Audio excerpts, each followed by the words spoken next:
मकर संक्रांत विशेषमध्ये करूया फक्त 3 साहित्य वापरून 10 मिनिटाच्या आत तयार होणारे आणि जिभेवर ठेवतात विरघळणारे मऊसूत असे तिळाचे लाडू। पाक न तयार करता हे तिळाचे लाडू झटपट तयार होतात। आजकालच्या गृहिणींना वेळ नसल्यामुळे ते विकतच्या तिळाच्या वड्या किंवा मग तिळाचे लाडू घेऊन येतात, तर तसे न करता 10 मिनिटाच्या आत तुम्ही हे तिळाचे लाडू झटपट तयार करू शकता। तुमच्या शरीरात रक्ताची कमतरता असेल तर दररोज सकाळी एक लाडू हा तुम्ही खाऊ शकता। तर चला वेळ न घालवता आपण रेसिपीला सुरुवात करूया। जर तुम्ही माझ्या चॅनलवर नवीन असाल तर चॅनलला सबस्क्राईब करायला विसरू नका। येथे मी तिळाचे लाडू बनवण्यासाठी हे बिना पॉलिशचे 1 वाटी तीळ घेतले आहेत, अर्धी वाटी शेंगदाणे आणि तीळ आणि शेंगदाणे जितके घेतले ना तेवढे 1.5 कप आपल्याला बारीक चिरलेला गूळ घ्यायचा आहे। सर्वात आधी आपण येथे तीळ चांगले भाजून घेणार आहोत। हे आपल्याला मंद आचेवर रंग बदलेपर्यंत खमंग असे भाजून घ्यायचे आहेत। तीळ शक्यतो ना मंद आचेवरच भाजून घ्या आणि शक्यतो ते बिना पॉलिशचे घ्या, कारण लाडूमध्ये ना बिना पॉलिशच्या तिळाची चव जी आहे ना जास्त चांगली लागते। तीळ खमंग असे भाजून घ्यायचे, तर या तिळाच्या लाडूमध्ये ना चव चांगली येते। तर येथे तिळाचा रंग बघू शकता, छान असा खरपूस भाजून झालेला आहे। आता एका प्लेटमध्ये ना मी याला काढून घेऊया। आपल्याला थंड करून घ्यायचे आहेत। तीळ थंड होत आहेत तोपर्यंत ना आपण येथे शेंगदाणे सुद्धा चांगले भाजून घेऊया। येथे मी अर्धा कप शेंगदाणे घेतलेले आहेत। शेंगदाणे सुद्धा आपल्याला हलका रंग बदलेपर्यंत आणि छान कुरकुरीत होईपर्यंत भाजून घ्यायचे आहेत।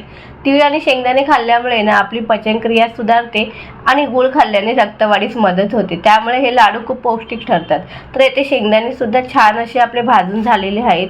येथे आपण आता हे काढून घेऊयात आणि थंड करून शेंगदाण्याची सालं वगैरे काढून आहे ना त्याला आता आपल्याला मिक्सरमध्ये लावून घ्यायचे आहेत। तर सर्वात आधी आपण ना तीळ वाटून घेऊया, एका मिक्सरच्या भांड्यात घालूया आणि मिक्सर आहे ना चालू बंद करून आहे ना आपल्याला दरदरीत असे वाटून घ्यायचे आहेत। पूर्ण बारीक असा कूट करायचा नाही आहे।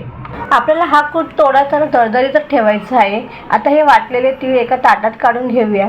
तीळ आणि शेंगदाणे वाटताना ना कंटिन्यू मिक्सरला चालवायचं नाही आहे, तर मिक्सर चालू बंद करूनच दरदरीत वाटून घ्यायचं आहे। जर का तुम्ही कंटिन्यू मिक्सरला चालवलात ना तर त्यातून तेल रिलीज व्हायला लागते।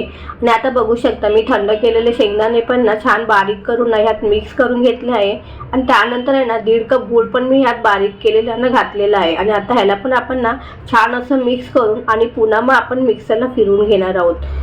तर आता हे ना मिश्रण जे आहे ना जितकं पुरेल आहे ना तितकंच आपल्याला मिक्सरच्या भांड्यात घेऊन ना मिक्सर छान असं चालू बंद करून वाटून घ्यायचं आहे।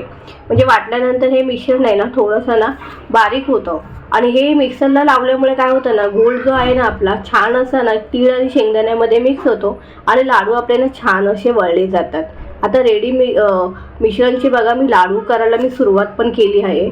आणि आपल्याला ना हातात पुरेल एवढे मिश्रण घ्यायचे आहेत आणि व्हिडिओमध्ये दाखवल्याप्रमाणे ना हे लाडू वळून ना घ्यायचे आहेत। शक्यतो मी हे लाडू आहे ना मीडियम साईजचेच करणार आहेत, तरी तसेच करा, कारण ह्यात ना तीळ आहेत आणि तीळ ना थोडे गरम असतात, त्यामुळे तुम्ही ना मीडियम साईजचेच लाडू बनवा आणि रोज एक लाडू तुम्ही हा खाऊ शकता। फक्त 3 साहित्य वापरून तुम्ही किती झटपट असे ना मऊसूत बिना पाकाचे तिळाचे लाडू तयार करू शकता।